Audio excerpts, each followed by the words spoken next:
Bienvenue au podcast Lumière de vie avec Véronique Omans.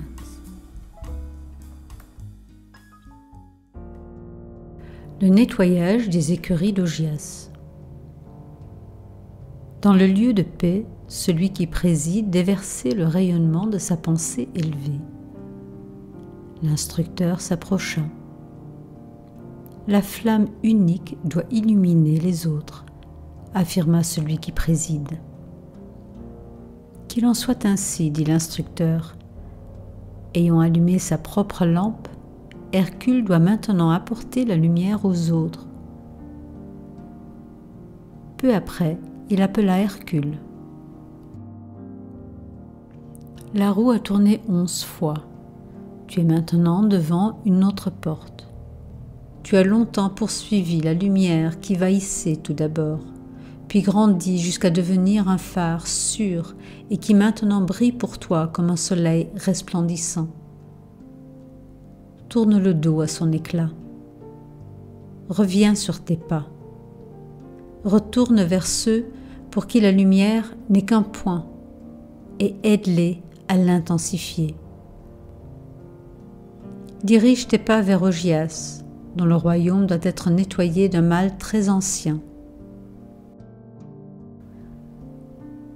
Hercule passa par la 11e porte à la recherche d'Augias, le roi. Quand il approcha du royaume sur lequel régnait Augias, une horrible puanteur l'assaillit qui le fit se sentir mal. Il apprit que, depuis des années, le roi Augias n'avait jamais fait enlever le fumier accumulé dans les écuries royales. Les pâturages eux-mêmes étaient tellement recouverts de fumier que rien n'y pouvait pousser.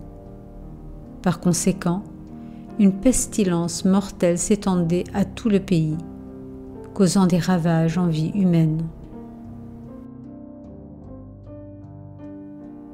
Hercule alla au palais et se mit en quête d'Augias. Celui-ci, informé de l'intention d'Hercule de nettoyer les écuries malodorantes, se montra méfiant et incrédule.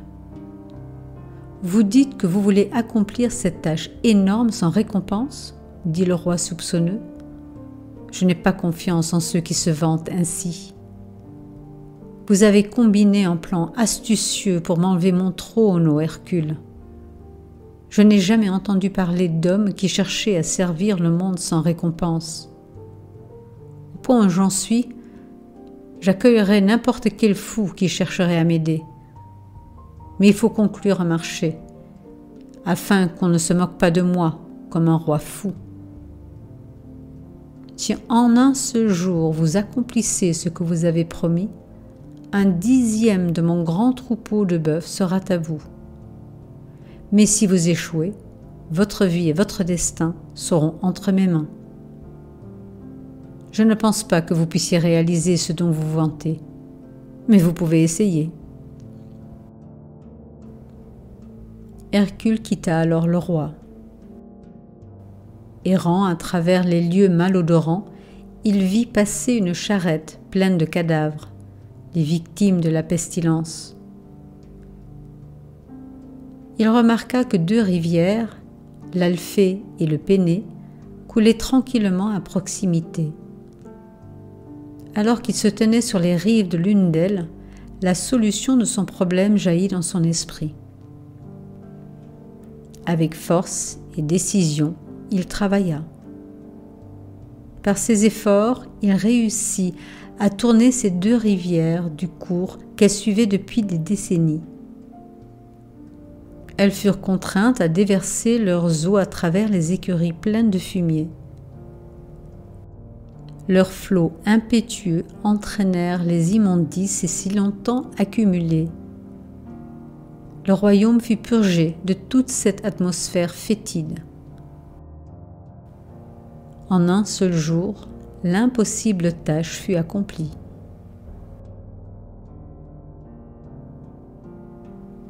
Quand Hercule, très satisfait du résultat, retourna vers Augias, ce dernier gronda. « Vous avez réussi par un stratagème » cria-t-il avec fureur. « Ce sont les rivières qui ont fait le travail et non pas vous. C'est une ruse pour me prendre mon troupeau, un complot contre mon trône.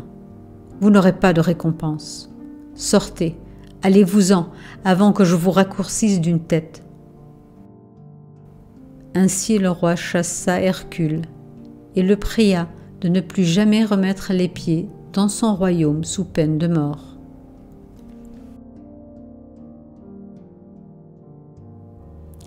Ayant accompli la tâche assignée, le Fils de l'homme, qui est aussi Fils de Dieu, retourna vers celui qui l'avait envoyé. « Tu es devenu un serviteur du monde, » dit l'instructeur quand Hercule s'approcha. « Tu as avancé en reculant. Tu as atteint la maison de lumière par un autre chemin encore. Tu as donné la lumière pour que celle des autres puisse briller. Le joyau accordé par le 11e travail est à toi à jamais. »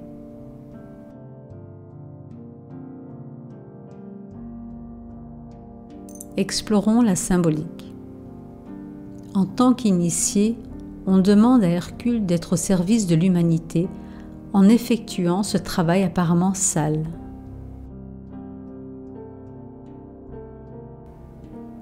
Augias, le roi, représente le moi-je dominant et égocentrique.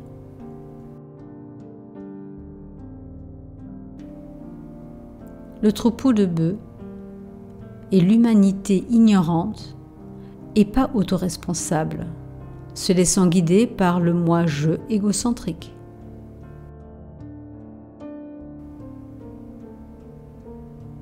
La pollution est une pollution qui a sa cause dans la conscience. La stagnation des désirs, des idées, des principes, les pensées erronées, l'égocentrisme, la notion de séparativité, pas ou peu d'ouverture d'esprit.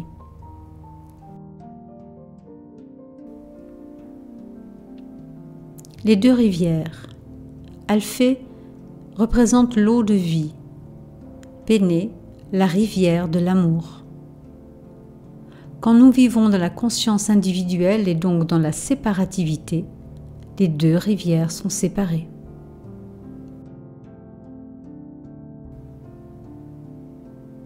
Les barrières sont les œillères de la conscience.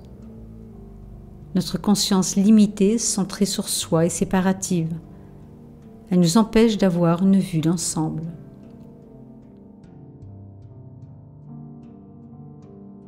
Nous apprenons ici que le disciple devient un maître serviteur. Il dit « Je suis l'eau de vie versée pour ceux qui ont soif. » Le disciple peut être un maître parce qu'il a appris à servir, et il peut servir parce qu'il est un maître.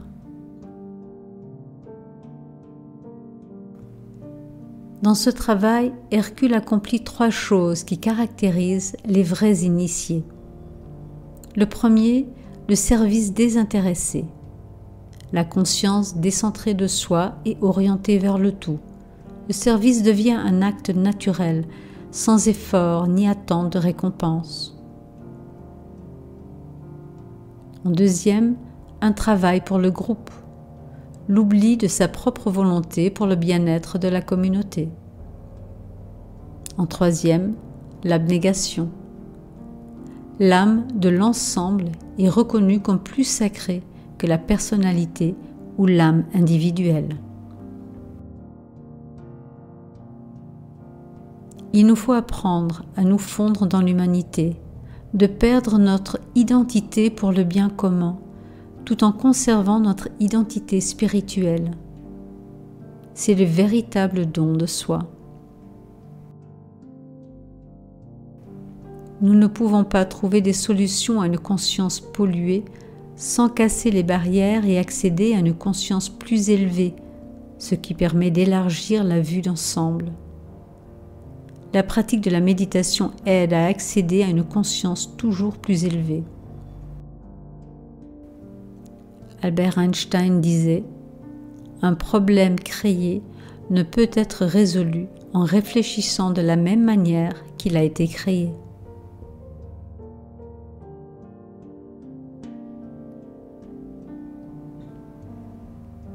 Dans un premier temps, l'individu va continuer à apprendre à maîtriser et à purifier la triple personnalité, le physique, l'émotionnel et le mental.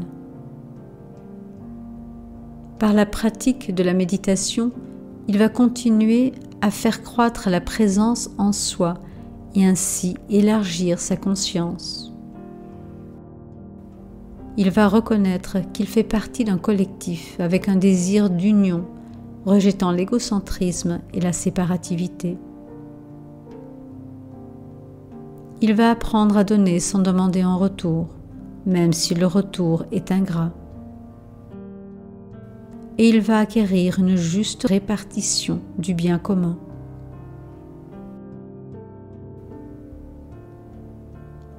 Dans un deuxième temps, l'individu va tendre vers une conscience et donc une vision élargie et apprécier la valeur des moindres événements. Il va pratiquer le vrai service en reconnaissant le chemin évolutif de l'humanité d'une manière fraternelle.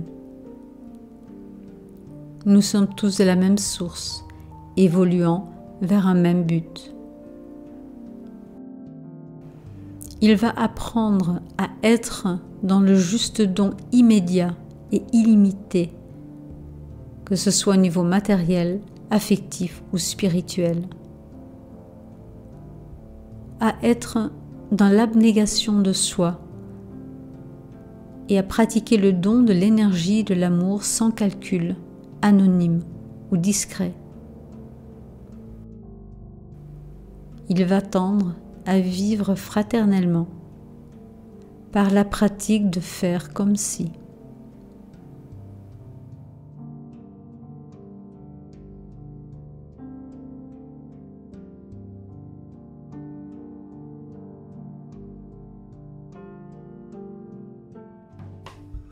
Si ce podcast vous a plu, pensez à vous abonner. Vous pouvez également visiter la série podcast Méditation Lumière de Vie. Vous y trouverez des méditations guidées pour vous aider sur votre chemin de réalisation de soi.